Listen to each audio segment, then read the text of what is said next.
Inter చదివినా madam, అసలు నాకు ఏమీ తెలియదు. మేడం చూసిన రీల్ చూసి ఏంటి అనుకొని కనుక్కొని వచ్చేసిన నేను ఇక వెంటనే. ఓకే. మేడం చెప్పారు, నువ్వు నా మీద హోప్ తోటి వచ్చేసేయి, నేనున్నా నీకు అని చెప్పగానే ఆ!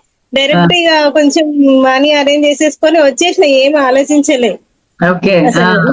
హ్మ్. ఫస్ట్ ఏదన్నా చెయ్యాలని తప్పని ఈ రోజు చాలా అంటే చాలా హ్యాపీ ఉన్నా స్టారీ వల్ల నేనైతే.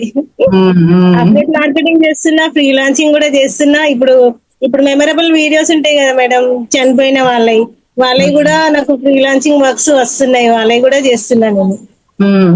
ఆ! టోటల్ గా అయితే. ఓకే. రీసెంట్ గా 50-60 దాకా వచ్చేసిన, 60K దేంట్లో? దాకా వచ్చేసిన. అచ్చా! ఓకే. సూపర్. మేడం హ్మ్. రియల్ గా చాలా హ్యాపీ. Thank you madam. మీకైతే నిజంగా నేనైతే సంతోషం అయితే పట్టలేకపోతున్నా మీతోటి ఈ రోజు మాట్లాడుతున్నందుకు కూడా. ఇంత దాకా వస్తాను కూడా అనుకోలేదు నేను, నాలో ఇట్లా కూడా ఉందా టాలెంట్ అని. తీసింది స్టార్వి, నేను ఆ టాలెంట్ తీసింది అయితే.